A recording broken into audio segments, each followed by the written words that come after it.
Hello বন্ধুরা, good morning সবাইকে। তো আজকে দেখো সেজেগুজে রেডি হয়ে গেছি। এখন ৯টা মতো বাজে, যাচ্ছি বাপের বাড়িতে। আজকে না ভাইয়ের বার্থডে, তো সেখানেই যাচ্ছি। হঠাৎ করে ঠিক হয়েছে, মানে কালকে থেকেই ভাই ফোন করে বলছে, দিদি তুমি একটু আসো। তো যার জন্য চলে গেলাম। তো এসেই দেখো রান্নাবান্না শুরু করে দিয়েছি।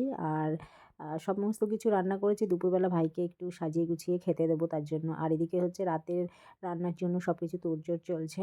আর ঠাকুমার সঙ্গে আমার বর কথাবার্তা বলছে। যাই হোক, রান্না তো হয়ে গেছে, সব কিছু সাজিয়ে গুছিয়ে এবার ভাইকে কিন্তু খেতে দেবো। আর আমার রান্না করার একটাই কারণ আমার বাপের বাড়িতে না নিয়ম নেই যে যার জন্মদিন তাকে এরকমভাবে সাজিয়ে গুছিয়ে খেতে দেওয়ার। তো অনেক দিন ধরেই ওর ইচ্ছা, মানে কোনো বাড়ি হয় না। তো এবার নাকি ওর মা বলেছে যে দিদি যদি এসে করে তাহলে হবে। তো ওই জন্য ভাই বারবার ফোন করে আমাকে ডাকছে যে দিদি তুমি আসো, তুমি যদি আমাকে রান্না বান্না করে এইভাবে সাজিয়ে গুছিয়ে খেতে দাও তাহলে হবে। তো তার জন্যই এসছি। আর ওইদিকে পায়েল তো কি আমাকে বলছিল ভিডিও করছি বলে।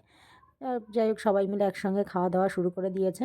আর আমি আর কাকি একটু পরে খাবো। খাওয়া দাওয়া সেরে না শুয়ে পড়েছিলাম, একটু ঘুমিয়ে পড়েছিলাম। তারপর উঠে দেখছি না কাকি রান্না হয়ে গেছে, এক কড়াই মাংস রান্না করেছে। আর ওদিকে কাকা ময়দা মাখছে লুচি করবে বলে।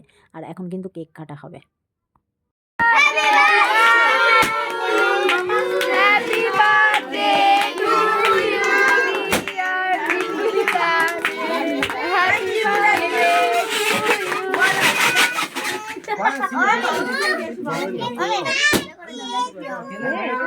দেখো কেক কাটা তো হয়ে গেছে। এখন পায়েল কিন্তু পিস পিস করে নিচ্ছে, সবাইকে দেবে। আর এই কেক কাটা হয়ে গেলে এখন কিন্তু খাওয়া দাওয়া হবে, শুরু হবে। যাই হোক, আমি কিন্তু রেডি হয়ে গেছি, বাড়ি চলে যাব, থাকবো না।